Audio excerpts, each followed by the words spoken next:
Right now, game on in Albany, Cuomo versus de Blasio. New York's two highest profile elected Democrats hold separate rallies on two key education issues, then meet for 2 hours behind closed doors. We will unpack it all, the policies and the politics. And then the other man Governor Cuomo's keeping an eye on, potential Republican challenger Rob Astorino. News tonight on his expected run for the governor's mansion, that and analysis from our panel. And later, Chris Christie looks to move on from his scandals, but those scandals continue to move on the New Jersey governor. We've got the latest on some messy Garden State politics. Good evening and welcome to RFL. I'm Andrew Whitman, in tonight for Richard French. Thanks so much for joining us on this Tuesday evening, March the 4th. We begin tonight with the Democratic battle royale in Albany today. New York Governor Andrew Cuomo, New York City Mayor Bill de Blasio, each playing to their supporters at separate rallies at the state capitol, then meeting behind closed doors for more than 2 hours. First, the rallies. De Blasio headlining a rally for an issue he's touted since the mayoral campaign, universal all-day pre-kindergarten in New York City and expanded after-school programs, all funded by a tax hike on top-end earners in the city. Because of your energy, because of your passion, we are closer than ever to opening next school year with 54,000 full-day pre-K seats in New York City. That issue, a well-covered one. De Blasio needs state approval for any tax hike. Cuomo and top Republicans oppose it. But in recent days, another education issue has popped up: charter schools. Governor Cuomo headlining that rally on the Capitol steps and doing so passionately. We spend more money per pupil than any state in the nation. We're number 32 in results. It's not just about putting more money in the public school system. It's trying something new, and that's what charter schools are all about. How did charter schools become an issue separating Cuomo and de Blasio? Last week, Cuomo went before top business leaders and more than a few Republicans at a meeting in the city and told them that he would step in and foot the rent bills of any charter schools that were kicked out of public school spaces. And just a few days later, de Blasio went ahead and kicked out 3 of them.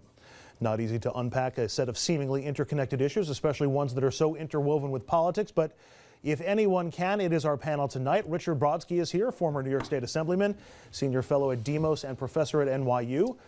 Dominic Carter, political journalist and author. And O'Brien Murray is with us, a Republican strategist and co-founder of the New York meeting. Now, we've talked about the universal pre-K and the after-school programs a lot on this show. The charter school issue seems to have come out of nowhere over the last few days. Charter schools are not an unsettled issue. There's still plenty of division when it comes to how to approach charter schools, whether to give them access to public school spaces, whether to give them public funding, correct? Well, it's not a new issue, frankly. I mean, Bill de Blasio campaigned on this. He talked about the co-location issue and was going to always beat them back. Joe Lhota wanted to increase the charter schools in New York City by 50%, and de Blasio wanted to go against that. So the fact that de Blasio last week stood up and he took away the potential of charter schools that Bloomberg already approved, that's why it's now on the front page opposed to the third page. But this was a declaration of war, if you will, for the mayor, a brand new mayor. That's what this is all about right now. For a brand new mayor to come in, of course. He had to make a decision about where he's going to locate the regular public schools and the public charter schools. He made a decision. So why kick out the charter schools? He didn't kick out anybody. He's not going to give them the spaces, 3 schools. And he's going to use it for other students. And it's a declaration. No, he's going to use it well, politically. No. So, don't rush to the politics. There's a real good faith dispute here. Put aside whether you like them or you don't like them. What is that good faith dispute? How much space you have and who gets them in the public school system. There goes my thing again. Okay, so I can talk. Amy's going to kill me. But the reason why the governor is getting involved, because those that support charter schools, this is disgusting what the mayor has done. Oh, he came in and low-income families that are pleased with their charter school educations, he said, no, that doesn't matter.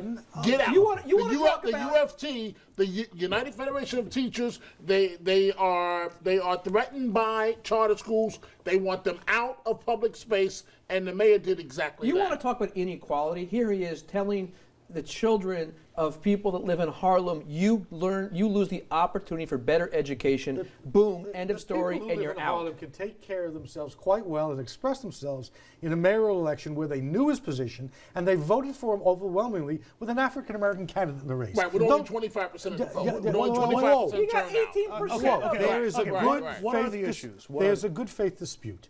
When you move charter schools into public school space, you displace public school students. Really?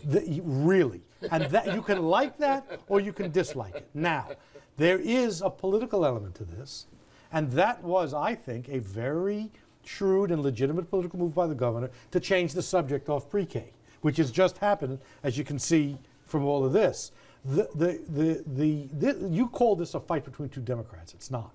It's a fight between two social visions, a progressive vision and the Republican austerity vision that Andrew Cuomo has adopted.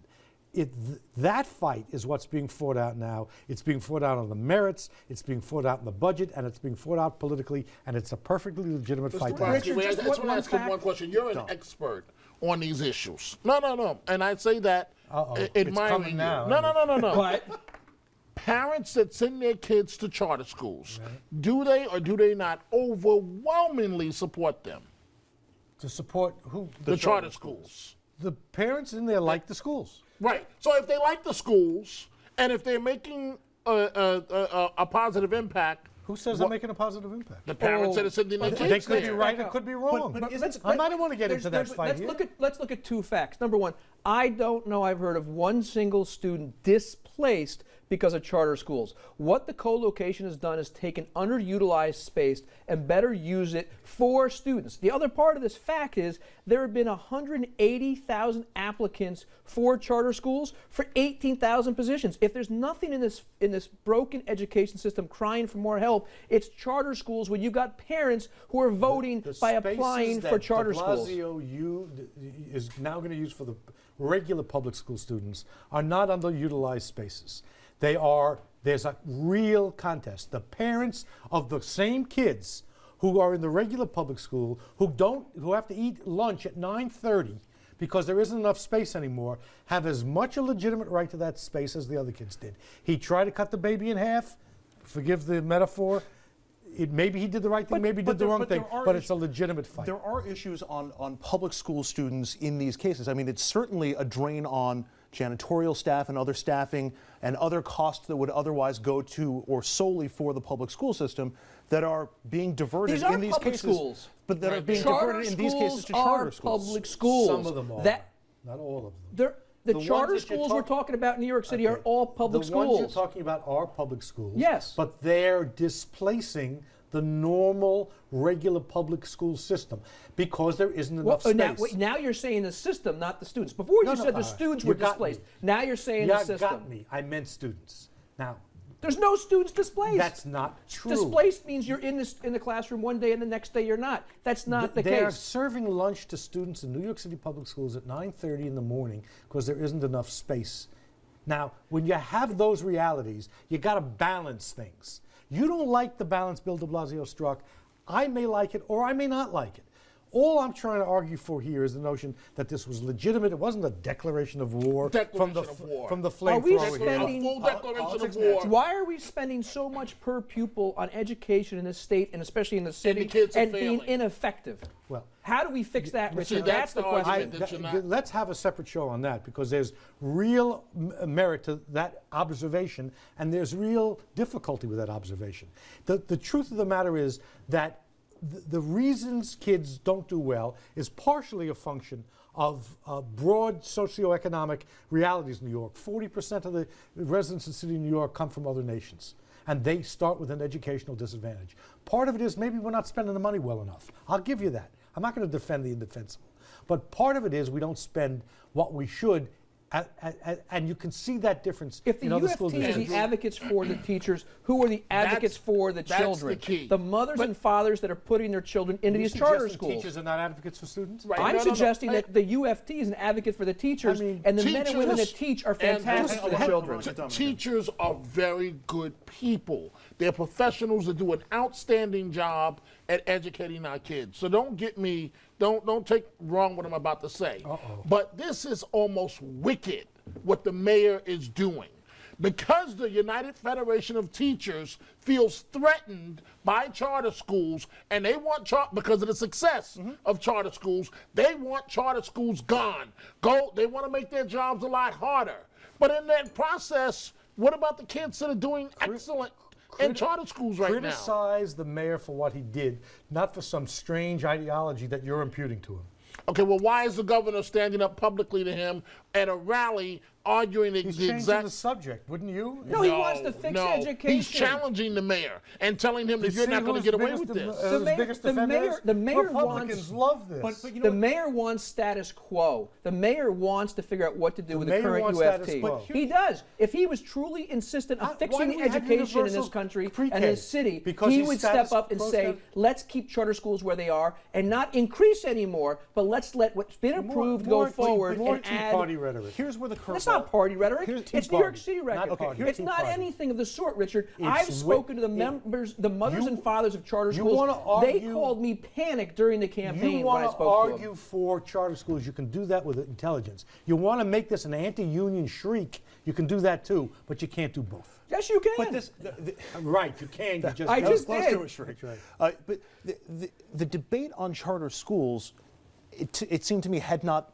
It's still ongoing. There's still a healthy debate as to whether the value that some students get out of charter schools is worth the cost that is then imposed on other students and other schools in the entire system. I don't know about that, Andrew. No, but tell that to the parents and send their but I'm kids just saying that to charter schools. that debate in the larger public sphere is still ongoing, whereas the debate over universal pre-K at this point isn't going to be whether we do it or not. This is it's not how about you universal fund it. pre-K. Using Richard's own words, look what Richard says. One of the reasons that we have problems with education in New York City, especially New York State as well, is that the children that come to this country from other lands that are now being educated in the system start at a disadvantage. That's what you said earlier, okay? One of the things that charter schools do is they go into locations where they need it the most. Hence, the testing does not rocket up. What the testing does is bring them up to places further than they would be without charter schools. We can have that debate. I don't think the facts are as you propose them, but that's not the purpose of this discussion. The purpose of this discussion is to determine whether Bill de Blasio is a political hack declaring war or a guy trying to figure out how to run a system. Who's doing exactly what the UFT wants. Sometimes the UFT is right, Dominic. Sometimes it's wrong. And that's one of the political angles. They're wrong here. That's one of the political angles that's in play in these two debates that were going on in Albany today. And up next, we're going to get into the politics of this latest Cuomo-de Blasio fight, or at least more into the politics. That's next. Stay with us.